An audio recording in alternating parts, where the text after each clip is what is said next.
Hello बच्चों, कैसे हो आप? बच्चों, आज हम लेके आए हैं इसका पार्ट 4। आज ये चैप्टर कंप्लीट हो जाएगा। Class 9 science chapter 1। कौन सा? हमारे आसपास के पदार्थ, है ना।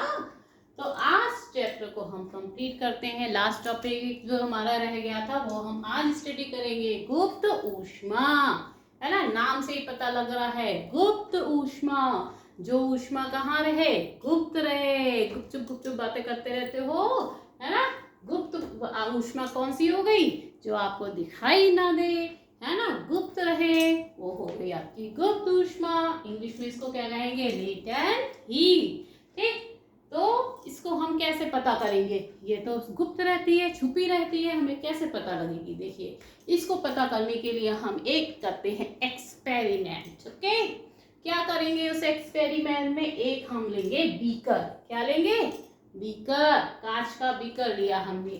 उसमें हमने क्या लिया? कुछ बर्फ के टुकड़े लिए। क्या लिए? बर्फ के टुकड़े। ओके, अब नीचे हमने लगा दी क्या चीज? Spirit lamp. क्या लगा दिया? स्प्रिट लैम्प को जला दिया और इस बर्फ को पिघलाया। ठीक, जब टेम्परेचर बढ़ेगा तो क्या होगा? बर्फ पिघलेगी। अब इसमें हमने एक लगा दिया थर्मामीटर। क्या लगाया? थर्मामीटर, जो हमें उस गुप्त ऊष्मा को दिखाएगा। ठीक, अब थर्मामीटर लगाने से क्या हुआ? हमने जब इसको गर्म किया तो इसका टेम्परेचर कितना था? थर्मामीटर से चेक किया 0 डिग्री सेल्सियस। ठीक, अब हमने इसको गर्म किया। गर्म करने से इसका टेम्परेचर बढ़ना चाहिए, बढ़ना चाहिए, बढ़ना चाहिए। लेकिन हम थर्मामीटर में देख रहे हैं टेम्परेचर तो वही 0 का 0 डिग्री सेल्सियस है। हम यहाँ से हीट दिए पड़े हैं, एनर्जी दिए पड़े हैं, टेम्परेचर को बढ़ाए हुए हैं, लेकिन थर्मामीटर में तो रीडिंग बढ़ ही नहीं रही है। उसमें तो रीडिंग कितनी है? 0 की 0 डिग्री सेल्सियस है। तो ये जो ऊष्मा हमने दी वो कहाँ जा रही है? वो ऊष्मा कहाँ जा रही है? वही ऊष्मा तो गुप्त ऊष्मा है जो हमको थर्मामीटर से दिखाई नहीं दे रही है, लेकिन इस बर्फ में वो ऊष्मा जा रही है। ठीक, और ऊष्मा इस बर्फ में जाके क्या कर रही है? इसके जो अणु हैं उनकी ऊर्जा को बढ़ा रही है। इसके अणु कैसे हैं? पास पास, है ना, बहुत आकर्षण बल से जुड़े हुए हैं। लेकिन जब ये ऊष्मा हमने दी उसको तो उन अणुओं की ऊर्जा, गतिज ऊर्जा क्या हो रही है? बढ़ रही है। और टेम्परेचर बिल्कुल भी नहीं बढ़ रहा है, तभी हमें थर्मामीटर से दिख नहीं रहा। तो वो ऊष्मा कहाँ चली गई? वो इन अणुओं को जो है दूर दूर करने में, इनके आकर्षण बल को कम करने में, इन अणुओं की गतिज ऊर्जा को बढ़ाने में यूज हो रही है। ठीक, और ये क्या होंगे? धीरे धीरे इनकी ऊर्जा बढ़ती जाएगी और ये बर्फ से काय में बदलते जाएंगे? पानी में। किसमें? लिक्विड में, द्रव अवस्था में। ठोस अवस्था किसमें चेंज हो रही है? द्रव अवस्था में। कहाँ जा रही है एनर्जी? उस अवस्था को परिवर्तित करने में। तो वो ऊष्मा जो कि ठोस अवस्था को द्रव अवस्था में परिवर्तन करने में यूज हो रही है, लेकिन थर्मामीटर में टेम्परेचर को इंक्रीज नहीं कर रही है, वो ऊष्मा कहलाएगी गुप्त ऊष्मा, लेटेंट हीट। अब ये दो तरह की होती है, एक गलन की गुप्त ऊष्मा, ठीक, और दूसरी वाष्पन की गुप्त ऊष्मा। गलन हमने अभी बताया था पिछली वीडियो में। गलन क्या होता है? ठोस का द्रव में बदलना, बर्फ का गलना गलन है। बर्फ यहाँ गल रही है और काय में बदल रही है? पानी में बदल रही है, ठोस लिक्विड में बदल रहा है। तो इसमें जो ऊष्मा जितनी हम दे रहे हैं, कब तक देंगे? जब तक बर्फ जो है पानी में नहीं बदल जाती। जैसे ही बर्फ पानी में बदली, फिर थर्मामीटर में टेम्परेचर इंक्रीज होने लगेगा। टेम्परेचर क्या होने लगेगा? बढ़ने लगेगा। फिर जो ऊष्मा है वो उस पानी का ताप को बढ़ाएगी, और उससे पहले की जो ऊष्मा है जो थर्मामीटर में दिखाई नहीं दे रही है, टेम्परेचर को इंक्रीज नहीं कर रही है, वो बर्फ की गुप्त ऊष्मा कहलाएगी, जो कि बर्फ को जो है द्रव में, लिक्विड में, वाटर में चेंज करने में यूज हो रही है। इसका मान पता है कितना होता है? 80 कैलोरी पर ग्राम। यानी कि अगर 1 ग्राम बर्फ है तो उसको हम 80 कैलोरी ऊष्मा देंगे, तब जो है वो बर्फ पानी में बदलेगी। 1 ग्राम बर्फ। ठीक, तो बर्फ की गुप्त ऊष्मा 80 कैलोरी पर ग्राम होती है। इसको हम कहते हैं गलन की गुप्त ऊष्मा। क्या कहते हैं? गलन की गुप्त ऊष्मा, लेटेंट हीट ऑफ फ्यूजन। क्या कहते हैं? Latent heat of fusion. ठीक, अब देखिए, अब पानी बन गया। ठीक, टेम्परेचर जो है वो बढ़ने लगा थर्मामीटर में। क्लियर? टेम्परेचर क्या होने लगा? बढ़ने लगा। 0 से बढ़ते बढ़ते 10 हुआ, 20 हुआ, 30 हुआ, 40 हुआ, 50 हुआ, कहाँ तक बढ़ गया? 100 डिग्री तक। कहाँ तक बढ़ गया? 100 डिग्री तक। अब टेम्परेचर हो गया इसका 100 डिग्री। बर्फ काय में बदल गई? पानी में बदल गई। ठीक, अब थर्मामीटर फिर हमारा लगा हुआ है। अब हम ऊष्मा उसको फिर से दे रहे हैं, लेकिन फिर हम देख रहे हैं उसका टेम्परेचर 100 का 100 ही है। और देर हो गई, और देर हो गई, टेम्परेचर बढ़ ही नहीं रहा है। क्यों नहीं बढ़ा? अब ये एनर्जी कहाँ जा रही है? अब ये एनर्जी जो है, जो वाटर है, वो क्या होने लग रहा है? खौलने लग रहा है, और पानी भाप में बदलने लग रही है, वाष्प में बदलने लग रही है। और जो हम ऊष्मा दे रहे हैं वो ऊष्मा भी गुप्त हो जा रही है, और वो गुप्त ऊष्मा जो है क्या कर रही है? लिक्विड को वेपर यानी कि गैस में चेंज कर रही है। तो वो कहलाएगी वाष्प की गुप्त ऊष्मा। द्रव को जो है वाष्प अवस्था में यूज करने में, चेंज करने में, अवस्था परिवर्तन करने में हो रही है यूज, तो वो कहलाएगी वाष्पन की गुप्त ऊष्मा है। या वाष्प, पानी की वाष्प को क्या कहते हैं? भाप। भाप की गुप्त ऊष्मा पता है कितनी होती है? 540 कैलोरी पर ग्राम। ठीक, अगर 1 ग्राम पानी है तो उसको 540 कैलोरी आप ऊष्मा देंगे, तब वो भाप में बदलेगी। ठीक, तो इसलिए फिर वहां टेम्परेचर जो है 100 डिग्री रहता है, जब तक कि पानी भाप में नहीं बदल जाता है। तो वो कहलाएगी आपकी वाष्पन की गुप्त ऊष्मा। वहां द्रव जो है वो वाष्प अवस्था में चेंज हो रहा है। तो ये ऊष्मा गुप्त रहती, दिखाई नहीं देती है, इसलिए हम इसका नाम देते हैं गुप्त ऊष्मा यानी कि लेटेंट हीट। 2 तरह की होती है, गलन की गुप्त ऊष्मा और वाष्पन की गुप्त ऊष्मा। तो गुप्त ऊष्मा का क्या काम है? अवस्था को परिवर्तित करना।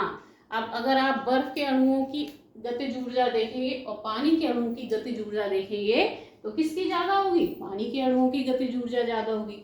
क्यों? क्योंकि ये जो ऊष्मा है इसने क्या किया? अणुओं की गतिज ऊर्जा बढ़ाई, है ना।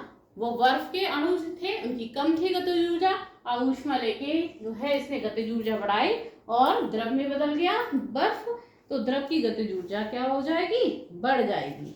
ठीक है, क्लियर? तो ये बहुत ही इंपॉर्टेंट टॉपिक है गुप्त ऊष्मा का, इसको आप अच्छे से ध्यान रखिएगा। देखिए बच्चों, कभी आपने हथेली पे बर्फ रखी है? ये देखिए, ये बर्फ है, ये है, इसको हमने हथेली पे रखा।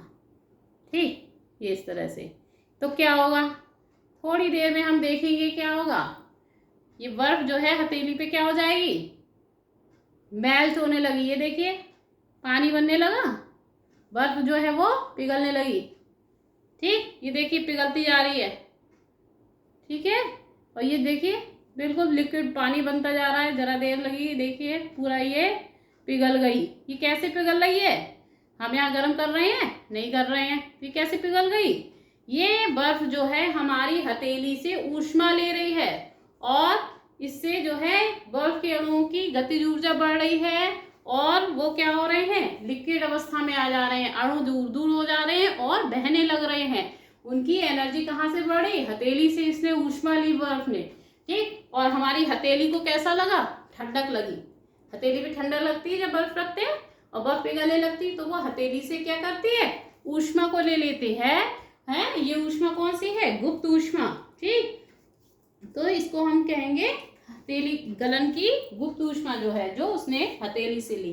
ठीक, इस तरह से बर्फ जो है वो लिक्विड में चेंज हो गई। तो समझ में आई गुप्त ऊष्मा? Okay, clear? देखिए इसमें गर्म पानी है, पानी खौला हुआ है, और ये जो है ये क्या बन रहा है? ये देखिए भाप बनती जा रही है। पानी जो है कहाँ बदल रहा है? वाष्प अवस्था में बदल रहा है। और ये देखिए, ये हमने प्लेट रखी है, और ये देखिए भाप ठंडी होके, ये देखिए लिक्विड दिख रहा है, पानी आ गया, भाप जो है क्या हो गई? ठंडी होके फिर से लिक्विड में चेंज हो गई है। हो गई है। तो जो है एक वायुमंडलीय दाब पर 1 किलोग्राम द्रव को उसके क्वथन पर वाष्प में बदलने के लिए जितनी ऊष्मीय ऊर्जा की आवश्यकता होती है उसे क्या कहते हैं? द्रव की या वाष्पन की गुप्त ऊष्मा कहते हैं। ठीक है, और ये जो पानी की बूंदें प्लेट पे आई हैं, ये पानी की बूंद जो है भाप क्या है, लिक्विड में चेंज हुई है। ये कौन सी क्रिया है, संघनन की क्रिया है। क्लियर हुआ। ये सब एक्सपेरिमेंट आप घर में करके देख सकते हैं, करके देखिएगा। ये देखिए बच्चों, ये क्या है, ये है नेल पॉलिश, लड़कियों की फेवरेट है। तो इस नेल पॉलिश को जो है अगर हम क्या करते हैं, थोड़ी सी लेते हैं और इसको जो है हम हथेली पे लगाते हैं, तो हथेली में ये कैसी लगेगी, ठंडी ठंडी, और थोड़ी देर में क्या होगी, ये सूख जाएगी। कैसे सूख जाएगी, ये लिक्विड से कहाँ बन जाएगी, वाष्प में बदल जाएगी, और हमारी हथेली से क्या लेगी, गुप्त ऊष्मा लेगी, और द्रव जो है वो वाष्प में चेंज हो जाएगा। ठीक, तो ये भी किसकी वजह से होता है, ठंडा ठंडा शीतलता क्यों लगती है, गुप्त ऊष्मा की वजह से। या पेट्रोल, स्प्रिट, एसीटोन, ये सब जो है इसीलिए शीतलता देते हैं, ठंडक प्रदान करते हैं, क्योंकि ये ऊष्मा को जो है ले लेते हैं, ये गुप्त ऊष्मा जो है इसको अवशोषित कर। अच्छा, गर्मियों में कभी छत पे सोते हैं तो सोने से पहले क्या करते हैं, छत को भिगो लेते हैं, है ना, पानी डाल देते हैं, तो वो छत ठंडी हो जाती। क्यों हो जाती है, क्योंकि जो छत की गर्मी है वो लिक्विड जो है वो पानी उसको जो है गुप्त ऊष्मा के रूप में उसको ऊष्मा को अवशोषित कर लेता है छत से, और छत कैसी हो जाती है, ठंडी हो जाती है। गर्मी के समय में हम लोग सूती कपड़े पहनते हैं। क्यों पहनते हैं सूती कपड़े, कि जब पसीना आता है, सूती कपड़ा जो गीला हो जाता है, तो वो जो है थोड़ी देर में क्या होता है, सूख जाता है, तो वो ऊष्मा जो है कहाँ से ले लेता है, शरीर से ऊष्मा ले लेता है। हमारे शरीर को क्या मिलती है, शीतलता, ठंडक मिलती है ना। तो वो वाष्पीकरण गुप्त ऊष्मा द्वारा हो रहा है वहाँ पर। अच्छा, वाष्पीकरण के भी कुछ बहुत ही इंटरेस्टिंग जो है एग्जाम्पल्स हैं। जैसे कप की प्लेट जो है, कप की अपेक्षा प्लेट से हम जब चाय पीते हैं तो क्या होता है, चाय जल्दी ठंडी हो जाती है ना। क्यों, क्योंकि अगर क्षेत्रफल बढ़ जाता है तो वाष्पीकरण की दर भी बढ़ जाती है और चाय जो है वो जल्दी ठंडी हो जाती है। ऐसे ही गर्मियों में जो है घड़े में पानी रखा जाता है, तो गर्मियों में जो है घड़े का जल कैसा हो जाता है, ठंडा हो जाता है। घड़े में रखा है गर्मियों में पानी कभी, है ना, रखते हैं लोग। फ्रिज की जगह आजकल तो अब घड़ों का ही वो ज़्यादा आ गया है, वो पानी ज़्यादा बढ़िया माना जाता है। तो अगर घड़े में पानी रख के जो है हम पीते हैं तो पानी कैसा हमें लगता है, ठंडक लगती है। क्यों, क्योंकि घड़े का क्षेत्रफल ज़्यादा होता है, उस पर कई सारे पोर्स होते हैं, उनसे धीरे धीरे वाष्पीकरण की क्रिया होती रहती है और जल की ऊष्मा जो है वो बाहर जाती रहती है और जल कैसा होता रहता है, ठंडा होता रहता है। इसी तरह से बर्फीले जल से भरे गिलास की जो बाहरी सतह होती है उस पर जल की बूंदें नजर आ जाती हैं। कभी देखा है आपने, अगर फ्रिज में से बॉटल निकाल के मेज पे रख दी, थोड़ी देर में देखोगे वो बॉटल पे बाहर पानी की बूंदें आ जाएंगी। वो पानी की बूंदें कहाँ से आती हैं, पानी के अंदर से बाहर निकल आता है? बताओ, बॉटल की प्लास्टिक की बॉटल है, क्या प्लास्टिक तोड़ के पानी बाहर आ जाता है? नहीं, वो पानी कौन सा होता है, जो हमारे आसपास जो हमारा एटमॉस्फेयर है उसमें जो नमी होती है, आर्द्रता होती है, वो पानी जो है वो जब ठंडी बोतल से स्पर्श करता है तो पानी जो है वाष्प अवस्था से किस अवस्था में आ जाता है, द्रव अवस्था में आ जाता है। वायुमंडल का ही जो है वो पानी होता है, जो बूंदों के रूप में बॉटल पे छा जाता है। ये सब वाष्पीकरण के बहुत ही अच्छे अच्छे एग्जाम्पल्स हैं, बुक में पढ़िएगा, आपको बड़ा मजा आएगा। ये चैप्टर बहुत ही अच्छा है, बहुत ही इंटरेस्टिंग है। अब ये कंप्लीट हो चुका है चैप्टर। अब इसके जो है कुछ न्यूमेरिकल्स हैं वो हम कराएंगे नेक्स्ट वीडियो में, है ना। साइंस है तो साइंस में मैथ तो होगी ही होगी, है ना। थ्योरी आपने पढ़ ली है, अब इसका न्यूमेरिकल पार्ट और रह गया है। तो इसमें आपका जो गुप्त ऊष्मा का एक फॉर्मूला होता है Q बराबर m इंटू एल। जहाँ L गुप्त ऊष्मा होती है, L बराबर होता है Q बटे m। Q क्या है, ऊष्मा है। Q क्या है, ऊष्मा है। m क्या है, द्रव्यमान है। n क्या है, द्रव्यमान है। L क्या है, गुप्त ऊष्मा है। L क्या है, गुप्त ऊष्मा है, लेटेंट हीट, इसीलिए इसको L से लिखा है। तो गुप्त ऊष्मा बराबर ऊष्मा बटे द्रव्यमान या Q बराबर m इंटू एल। ये बहुत इंपॉर्टेंट फॉर्मूला है। इसके कुछ सवाल हम करेंगे नेक्स्ट वीडियो में। और Q का जो है मात्रक क्या होता है, कैलोरी होता है। m का मात्रक क्या होता है, ग्राम होता है।